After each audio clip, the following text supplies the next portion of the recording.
کافی زیادہ ڈسکشنز ہوئیں، اس کے بعد اس میں پولیٹیکل انگیجمنٹ بھی ہوئی۔ جو اتحادی جماعتیں ہیں ہماری، ان کے ساتھ مل کے ہم نے اپوزیشن سے بھی انگیج کیا، اور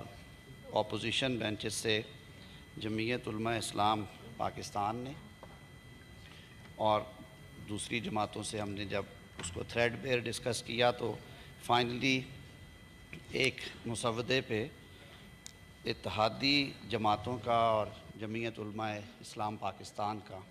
کنسنسس ہوا، جسے اس کمیٹی کے سامنے بھی رکھا گیا۔ وہ کنسنسس بل ہے جس میں کچھ امینڈمنٹس بھی مجھے پتہ چلا ہے کہ سینیٹر کامران مرتضیٰ صاحب نے جمع کروائی ہیں۔ میں آج سپلیمنٹری ایجنڈے پہ ہے، میری آپ سے استدعا ہوگی کہ وہ ٹیک اپ کر لیا جائے اور اس سے ڈیبیٹ کا آغاز کیا جائے۔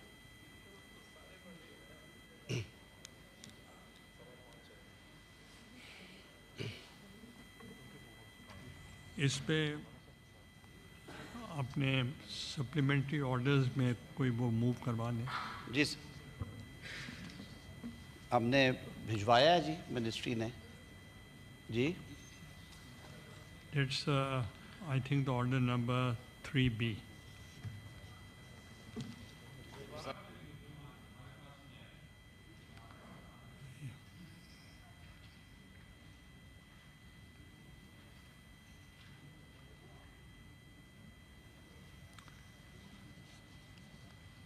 Senator Azam Nazir Tarar.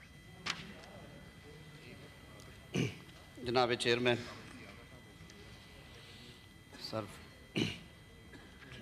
Sir, I, Minister for Law and Justice, wish to introduce a bill further to amend the Constitution of Islamic Republic of Pakistan,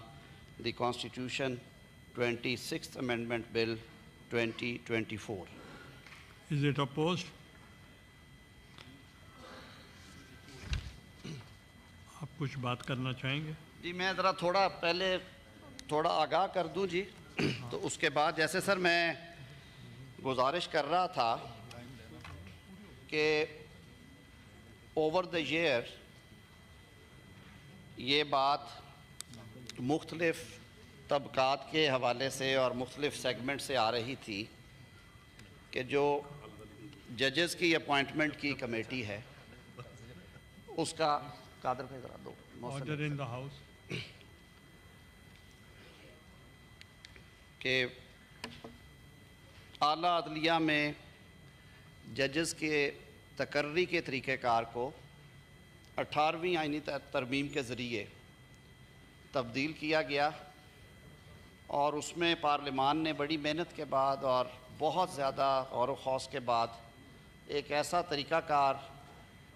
introduce کروایا جس میں اعلیٰ عدالتوں یعنی کہ ہائی کورٹس اور سپریم کورٹ اور federal شریعت کورٹ میں ججز کی تقرری کو